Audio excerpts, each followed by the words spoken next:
Glória a Deus, estamos de volta com mais uma palavra de Deus para o seu coração. Nós estamos examinando a Escritura. Gostaríamos de deixar uma mensagem para você nesta manhã. Deixe Deus lutar por você. O texto de 1 João, capítulo 4, versículo 4 diz assim: Filhinhos, vocês são de Deus e os venceram, porque aquele que está em você é maior do que aquele que está no mundo. Na época do êxodo no Egito, Israel não tinha um exército mais poderoso do que o exército do faraó. Imagine como deve ter sido para os israelitas ver aquele exército todo perseguindo com as carruagens e os cavalos, com os escudos, as espadas e as lanças. Se estivesse acontecendo hoje, teriam sido tanques, jipes, aviões, vindo todos ao mesmo tempo contra os israelitas. Os israelitas pensavam que seriam mortos. Então, o que Moisés disse a eles para fazerem? Ele disse: não tenham medo, fique firmes e veja o livramento que o Senhor trará hoje, porque vocês nunca mais verão os egípcios que hoje vêm. O Senhor lutará por vós, então somente acalmem-se. Isso está escrito em Êxodo 14, versículo 13 e o versículo 14. Ficar calmo, isso é bem difícil de fazer. Mas às vezes o diabo vem até nós com tudo que ele tem, com todas as suas tentações e todos os seus enganos. Achamos que não vamos sobreviver. Sim, nós vamos. A Bíblia diz: filhinho, vocês são de Deus e já venceram o maligno, porque aquele que está em vocês é maior do que aquele que está no mundo. Cristo está em você. Você pertence ao Senhor. Sim, o diabo pode até tentá-lo, ele pode até te incomodar, mas ele não pode te vencer, porque você está sob a proteção de Deus. Desde que você esteja na proteção de Deus e na vontade de Deus, não saia da vontade de Deus. É por isso que Efésios 6 nos fala sobre as armaduras espirituais do crente, as armaduras de Deus, que é o capacete da salvação, a couraça da justiça, a espada do Espírito e assim por diante. Mas antes que o apóstolo Paulo comece a descrever essa armadura espiritual, ele escreve que devemos nos fortalecer no Senhor e no seu forte poder. Efésios capítulo 6 e o versículo 10. Então, a palavra que eu tenho nesta manhã da parte de Deus para o seu coração é: deixe Deus lutar por você. Observamos que Deus lutou pelos israelitas contra os egípcios quando eles estavam saindo do cativeiro. Deus lutou a favor de Israel contra os assírios. Deus lutou pelo povo de Israel contra o gigante Golias. Deus lutou a favor do povo de Israel contra os edomitas, amalequitas, midianitas, os babilônicos.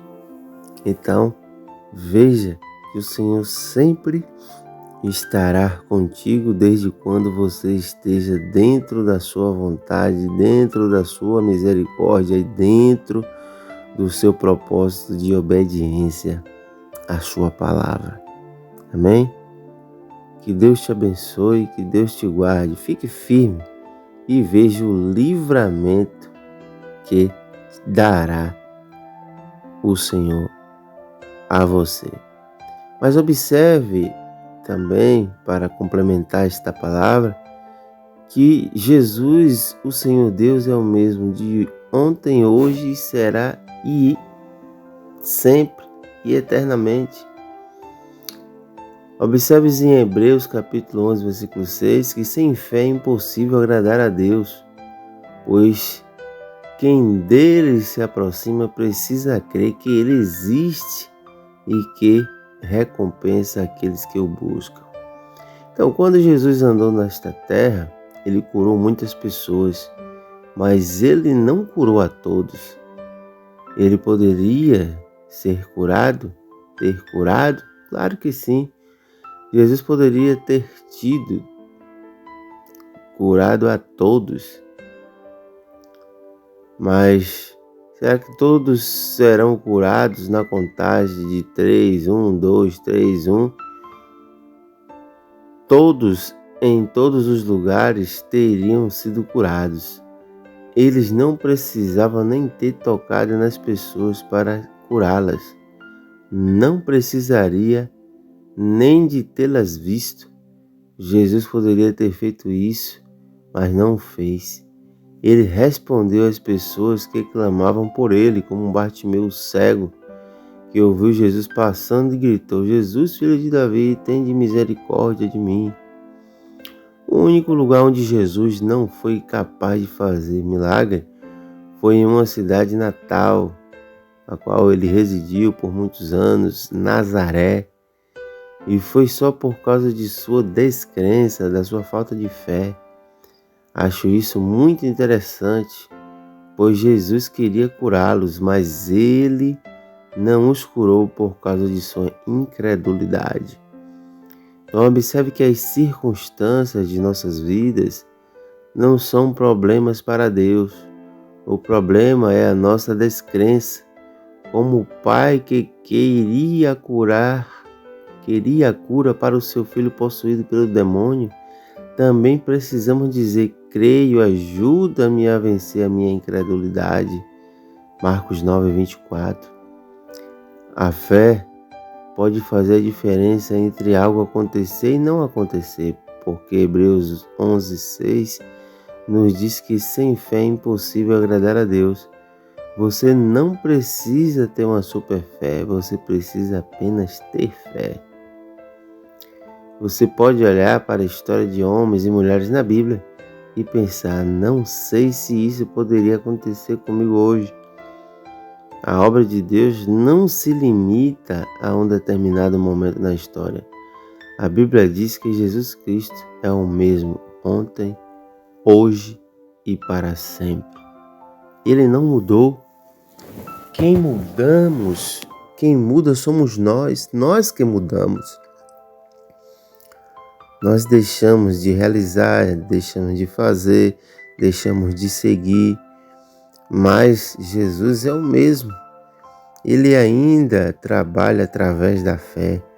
Ele ainda quer te curar.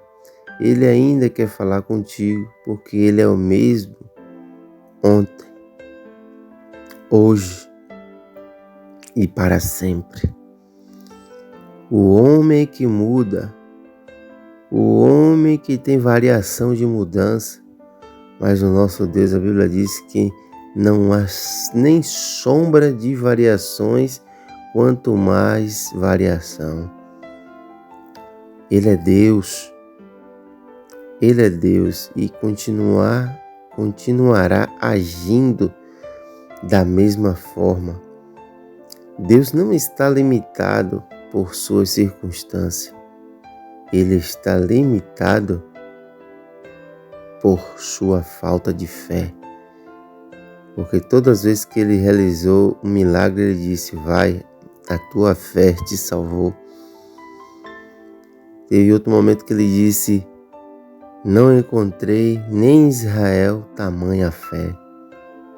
Por isso o texto diz que sem fé é impossível agradar a Deus, pois quem dele se aproxima precisa crer que ele existe e que recompensa aqueles que o buscam. Examinando a Escritura. Que Deus te guarde e te livre de todo mal. Amém. Amém.